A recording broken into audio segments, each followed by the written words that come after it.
It was meant to be a memory. A quiet weekend spent high in the Smoky Mountains, a family tradition passed down through generations. Instead, it became a line no one could cross back from. On June 14, 1969, 6-year-old Dennis Martin disappeared in broad daylight while playing hide-and-seek with his brother and a group of new friends. It happened in seconds, while the adults watched from just a few feet away. One moment he was there in the grass wearing a bright red shirt. The next, he was gone. In the days that followed, hundreds of trained searchers, military personnel, helicopters, and dogs would descend on the national park. It became the largest search operation in the history of the Smokies. But despite everything, despite footprints, helicopters, and the promise of a $5,000 reward, not a single trace of Dennis Martin was ever found. How does a child vanish so completely? What could possibly explain the silence that followed? Welcome to Bad Things. Join us as we reconstruct the timeline, walk through the competing theories, and ask, what most likely happened to Dennis Martin? Do you want to bring bad things with you wherever you go? Our episodes are now available as a podcast. Look us up on your favorite podcast app and listen to the most truth-seeking true crime podcast out there. The Martins arrived in Great Smoky Mountains National Park on Friday, June 13, 1969. It was Father's Day weekend, and for William "Bill" Martin, the trip was a continuation of a long-standing family tradition. Hiking the Appalachian backcountry with his sons and his own father, Clyde Martin, alongside 9-year-old Douglas Martin, 6-year-old Dennis, almost 7, was making his second trip into the Smokies. They camped that first night at Russell Field, a high-elevation shelter accessible by trail from Cades Cove, Tennessee. The group set off early the next morning for Spence Field, a grassy bald situated along the Appalachian Trail and perched near the Tennessee-North Carolina border, about 1.5 miles further up the ridge. The plan was to spend the afternoon there before making their way back down on Sunday. Spence Field was a wide, open clearing, nearly 4,800 feet above sea level, surrounded by dense southern Appalachian forest. The area was known for its wildflowers, summer breezes, and panoramic views of rolling ridgelines. As the Martins arrived, they encountered another hiking family, the Dunlaps, with children of a similar age. The two groups decided to camp in proximity and let the kids play together near the edge of the field, while the adults rested and talked. According to multiple accounts, the children were playing games, running between trees and through the tall grass, while still within view of the adults. At around 4:30 in the afternoon, the children decided to stage a prank on the grown-ups, a coordinated ambush, with each child sneaking into the brush from a different direction, then jumping out all at once to scare their parents. Douglas and the Dunlap children moved toward the left edge of the clearing. Dennis, dressed in a bright red t-shirt, green shorts, and low-cut Oxford shoes, moved to the right, reportedly crouching behind a bush near the tree line. The other children leapt from their hiding places moments later, laughing. Dennis never reappeared. At first, Bill Martin thought nothing of it. Perhaps Dennis had simply chosen a better hiding spot or had gone slightly off course. He called out his son's name into the woods. There was no response. He checked behind a bush where Dennis had last been seen. Nothing. Minutes passed. Concern grew. Bill Martin set off on foot immediately, running south along the Appalachian Trail, shouting Dennis's name and scanning the brush. He estimated he went roughly 2 miles before turning around and heading back. Still no sign of his son. Meanwhile, Clyde Martin, then 68 years old, set off down Anthony Creek Trail, an 8-mile descent back to the ranger station at Cades Cove, to get help.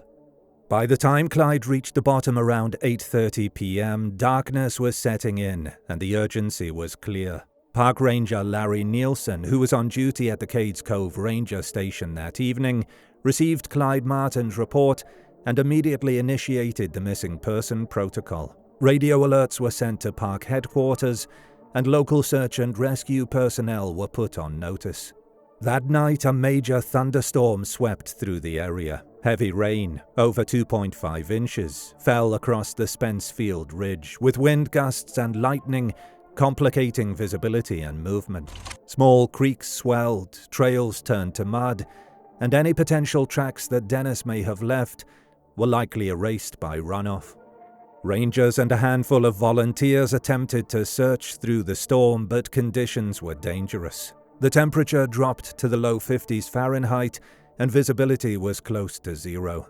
Still, they tried, shouting, sweeping flashlights, and probing undergrowth, hoping the boy would answer. By dawn on Sunday, June 15th, the search had escalated. Dozens of park personnel arrived on scene, joined by civilian volunteers from nearby communities. Teams were organized to cover sections of the trail network around Spence Field. Many described the terrain as brutal. Thickets of mountain laurel and rhododendron, some so dense that searchers had to crawl or cut their way through. In areas known as Laurel Hells, a child could be only feet away and completely invisible. Still, there was cautious hope that Dennis might be found quickly. By that afternoon, helicopters had been brought in to aid the aerial search. One came from the National Park Service, and another, a Huey, was provided by the U.S. Air Force. Even more significant was the unexpected arrival of U.S. Army Green Berets from Fort Bragg, who were conducting training exercises in the area. By Sunday evening, over 40 members of Special Forces had joined the effort. Their presence allowed the search to expand into more remote sectors of the park, including off-trail ravines and less traveled ridgelines. But as the hours passed, no sign of Dennis was found. Not a single clue. Not a shoe, not a scrap of cloth, not a sound. The best chance of finding Dennis washed away Saturday night, before searchers really had a chance to look, one park official later observed. Even scent dogs brought in early were unable to track. The rain had wiped the area clean. By the end of Sunday, searchers acknowledged privately that the odds were beginning to shift. On Monday, the operation scaled up dramatically. Helicopters delivered more personnel to the remote clearing. The Red Cross set up a mobile kitchen. The National Guard provided jeeps and trucks to ferry people up the slick, winding roads. The only access road, Boat Mountain Road, quickly became a muddy obstacle course. Additional helicopters cleared new landing zones near the site to maintain supply lines. By that night, over 300 people were in the field. During these early days, one potential clue surfaced. On Monday, June 16th, searchers discovered small footprints, child-sized and possibly barefoot, on a slope south of Spence Field. One of the prints matched the sole of an Oxford shoe, like the kind Dennis was wearing. The other was barefoot. The tracks followed a steep descent and seemed to vanish near the edge of a stream. Searchers followed the watercourse downstream, but found no trace of the child. Later, officials concluded the prints were likely from a Boy Scout who had been in the area, based on the size and pattern. However, not everyone agreed. One ranger, Dwight McCarter, would later insist the tracks had been wrongly dismissed and might have belonged to Dennis after all. By midweek, the scope of the search had grown to nearly 700 people. Personnel from the Tennessee Valley Authority, considered among the best wilderness trackers in the region, were brought in. The U.S. Coast Guard Auxiliary patrolled Fontana Lake to the south, in case Dennis had been swept downstream. Divers scoured deeper pools. Buzzards were monitored from the air, and any sighting of animal activity was investigated. Some volunteers even examined animal scat for human remains. Searchers described methodically checking caves, thickets, and steep drainages, many working in arm-linked lines to cover every square yard. By Thursday, nothing had been found.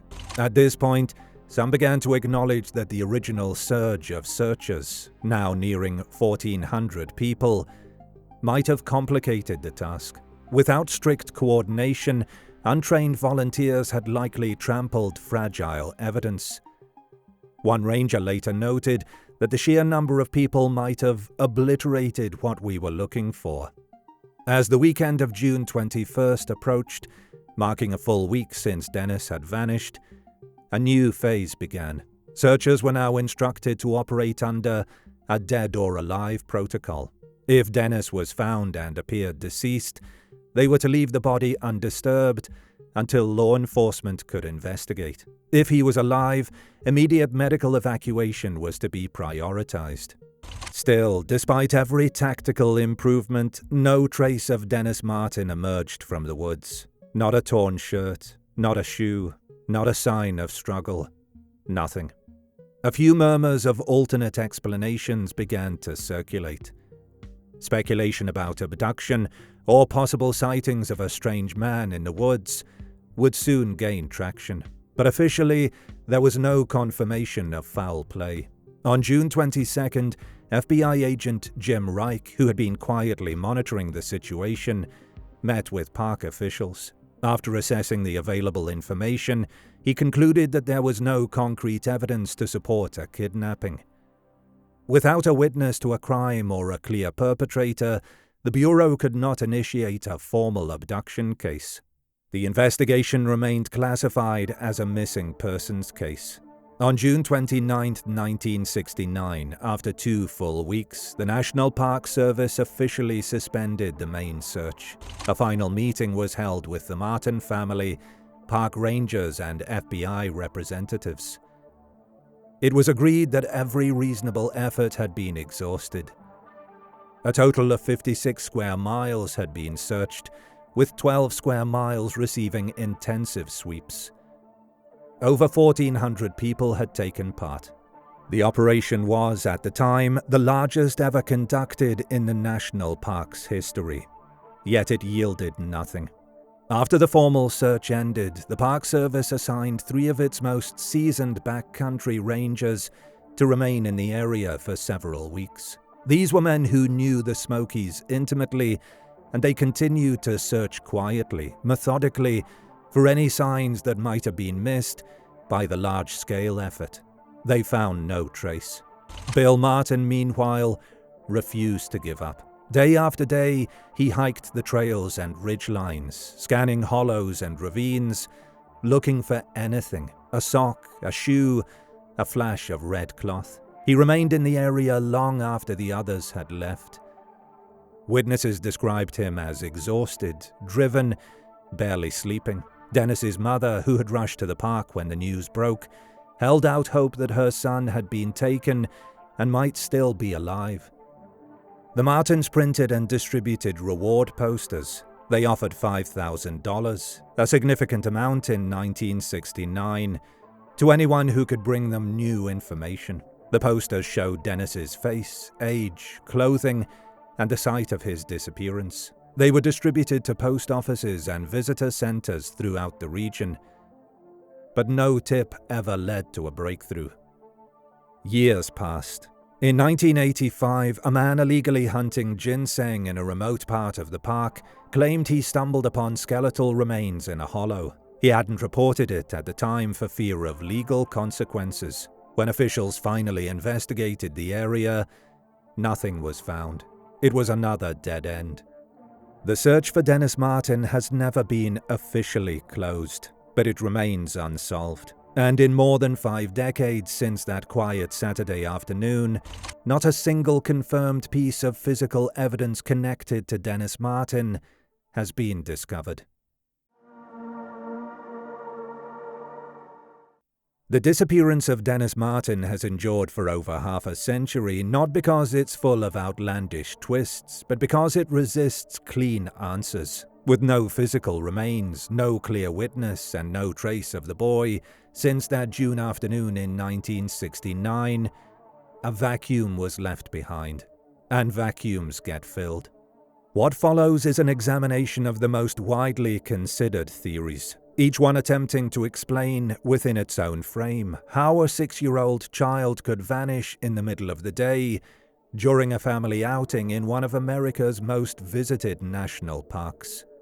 Number 1. Stranger abduction. A child taken and carried away. From the earliest days of the search, some involved in the case voiced a chilling possibility that Dennis Martin did not remain in the park. He may have been taken, not by an animal or the forest itself, but by another person.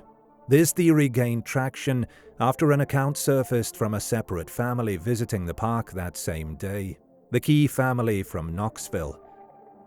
Around the same time Dennis disappeared, possibly within the same hour, the Keys were hiking near Rowan's Creek, approximately 6 miles from Spence Field. They had stopped to watch for wildlife when a scream rang out from deeper in the woods. According to Harold Key, it was not just loud, it was disturbing. It was not an animal, he later said. It sounded like a child in trouble. Shortly after the scream, Mr. Key's young son reportedly saw movement near the brush. What emerged was described as a rough, unkempt man, shaggy hair, disheveled clothes, possibly barefoot, moving quickly through the trees with something slung over his shoulder. When the man realized he had been spotted, he ducked behind a tree. The Keys initially assumed he was a poacher or a backwoods squatter and didn't connect the incident to a missing child until they returned to town the next day and saw the news. The location, Rowan's Creek, was not right next to Spence Field, but it was within walking distance, particularly on a downhill route. Some law enforcement officials later agreed that a fit adult could cover that terrain in under 2 hours, even while carrying a child. The object over the man's shoulder was red, the same color as Dennis's t-shirt. Despite how compelling the report sounded, investigators faced immediate issues. The Key family's account wasn't relayed to park officials until days after Dennis went missing. By then, the FBI had already begun internal reviews, and a potential crime scene had gone cold. When agents returned to the area with Mr. Key weeks later, they found nothing. No disturbed brush, no fibers, no shoe prints, no signs of a struggle. Crucially, no one had actually seen a child, only something red, and only from a distance. FBI Special Agent Jim Reich, who attended the site visit with the Keys, concluded that the sighting, while interesting, didn't justify a criminal investigation. There was no hard evidence of foul play, he later said, and in the absence of any other suspicious sightings, ransom attempts or forensic links, the official case remained a missing person file, not an abduction. Still, the idea that Dennis was taken out of the park persists. His parents, especially his mother, supported this theory privately. If he is on the mountain, then he is for sure dead, she told reporters. But we believe someone may have picked him up and taken him out of the park. There were other, more ambiguous reports. A tourist reportedly saw a man entering a white vehicle near one of the park roads, behaving strangely and in a hurry, shortly after the time of the disappearance. This, too, was dismissed for lack of supporting details. And yet, the abduction theory remains difficult to dismiss outright, because unlike other explanations, it offers a clean reason why nothing was ever found. Number 2. Death by animal. A silent predator in the woods. Another theory considered early in the investigation is that Dennis was taken by a large wild animal, such as a black bear, wild boar, or less likely, a bobcat or coyote. While rare, aggressive encounters with wildlife do occur, especially when food is scarce or territory is disturbed. In 1969, the Smokies were home to a substantial bear population. That year, officials had noted a lean acorn crop, which would have reduced food availability and possibly increased animal foraging behavior. Bears had been sighted in and around Spence Field before. Boars, too, had been introduced to the area decades earlier and were known to be unpredictable. Both species are strong enough to carry off small prey. Could Dennis have been attacked by a bear or boar within seconds of disappearing into the brush? Some experts say yes, but with major caveats. No one heard a struggle, no clothing was found, and there were no blood trails or disturbed vegetation immediately surrounding the area where Dennis had last been seen.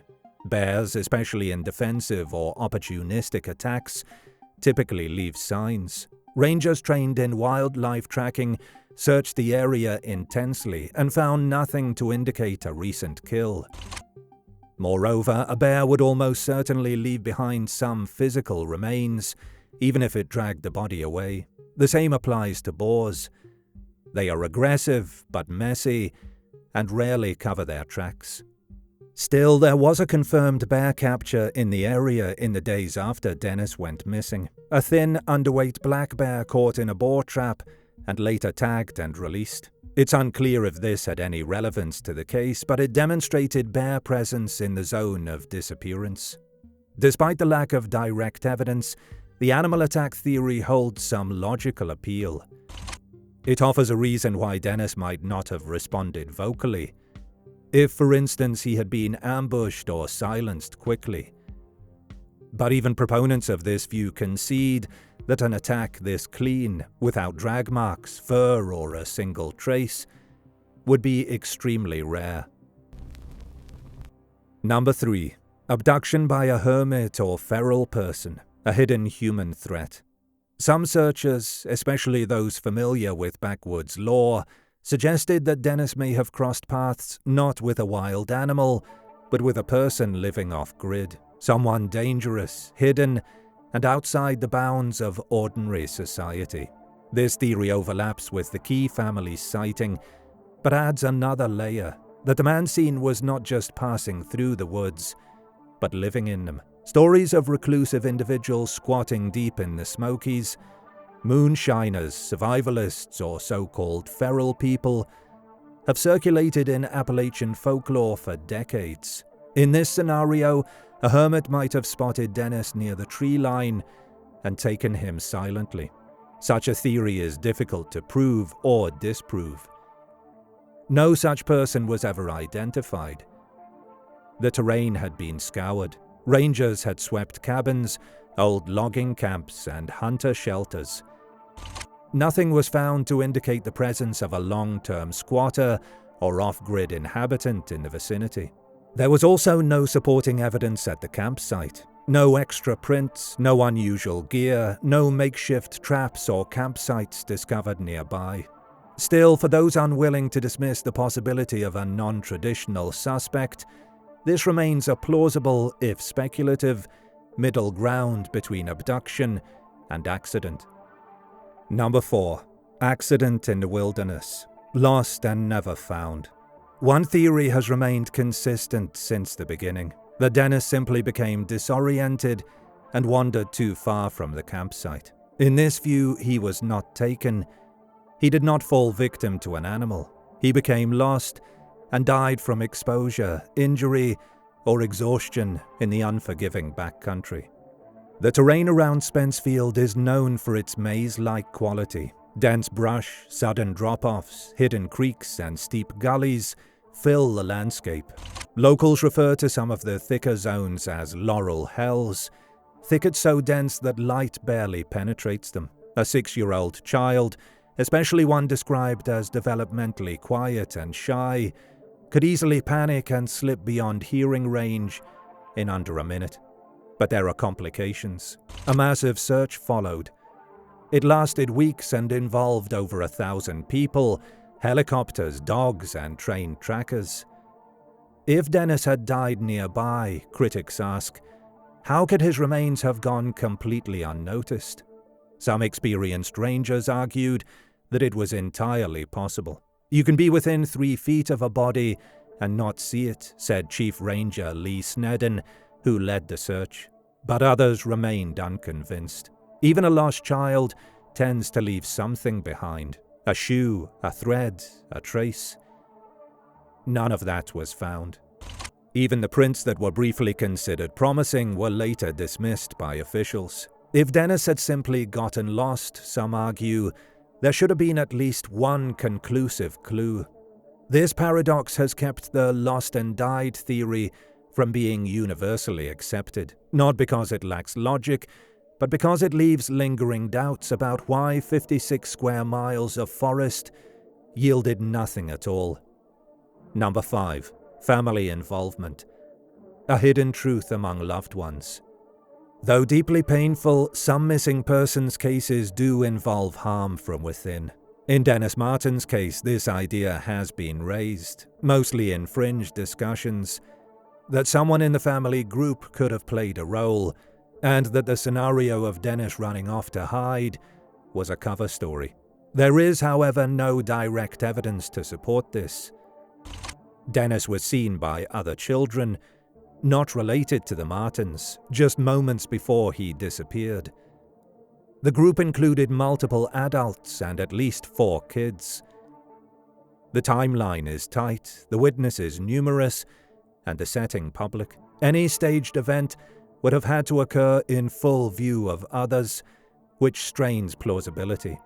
Still, the theory exists. Some argue that tragedies involving family are more common statistically, but this explanation lacks motive, opportunity, or forensic support. The FBI, local rangers, and even the Martin family's harshest critics have never presented credible claims of family wrongdoing. As one local journalist put it years later, that theory breaks under the weight of the witnesses.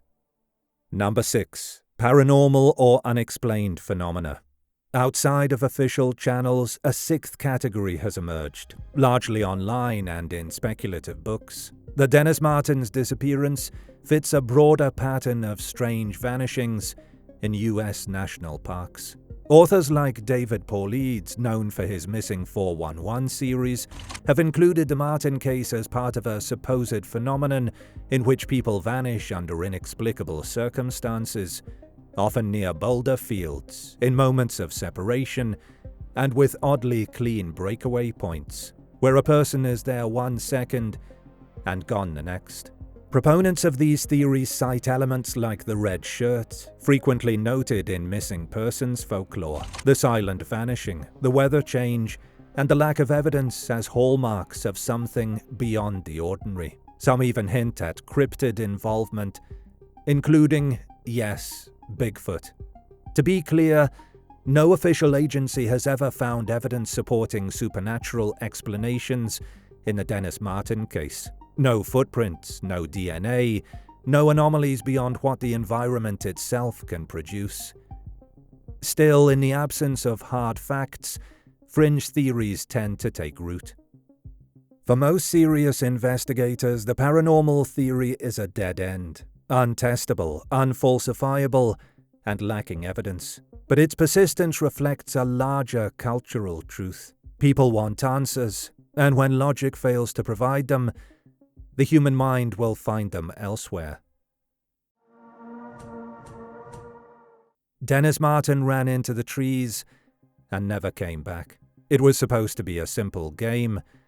Hide from the adults, then jump out and surprise them.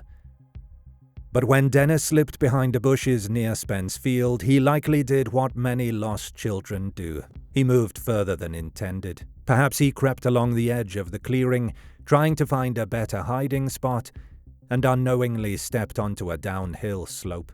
The terrain south of Spence Field drops quickly into dense thickets, steep drainages, and tangled undergrowth. Terrain known to locals as Laurel Hells. In that kind of landscape, a 6-year-old can disappear from view in seconds.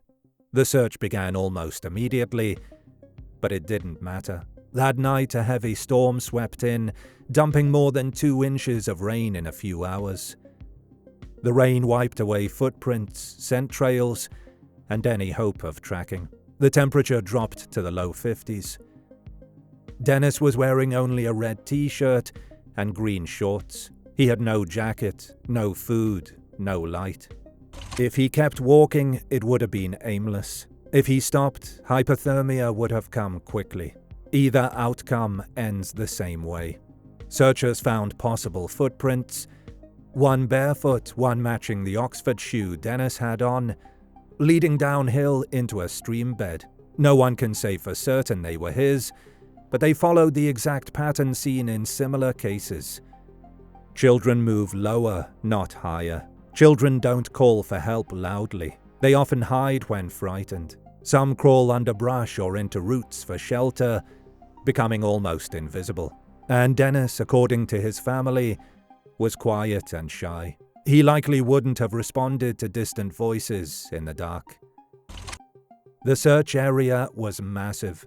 More than 1,400 people were eventually involved, but sheer numbers don't guarantee success, especially in terrain where you can walk within a few feet of someone and never see them. Experienced trackers said as much. The mountain kept him, one ranger later said.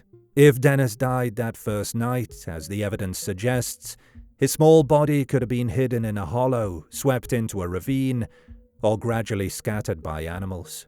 Rain, erosion, and time would take care of the rest. What happened to Dennis Martin doesn't need extra pieces to make sense. There was no struggle, no scream, no evidence of foul play. Just a wrong turn, a cold night, and a vast wilderness that never gave him back. The simplest explanation is that Dennis Martin got lost in the Smokies and died there, not far from where he was last seen.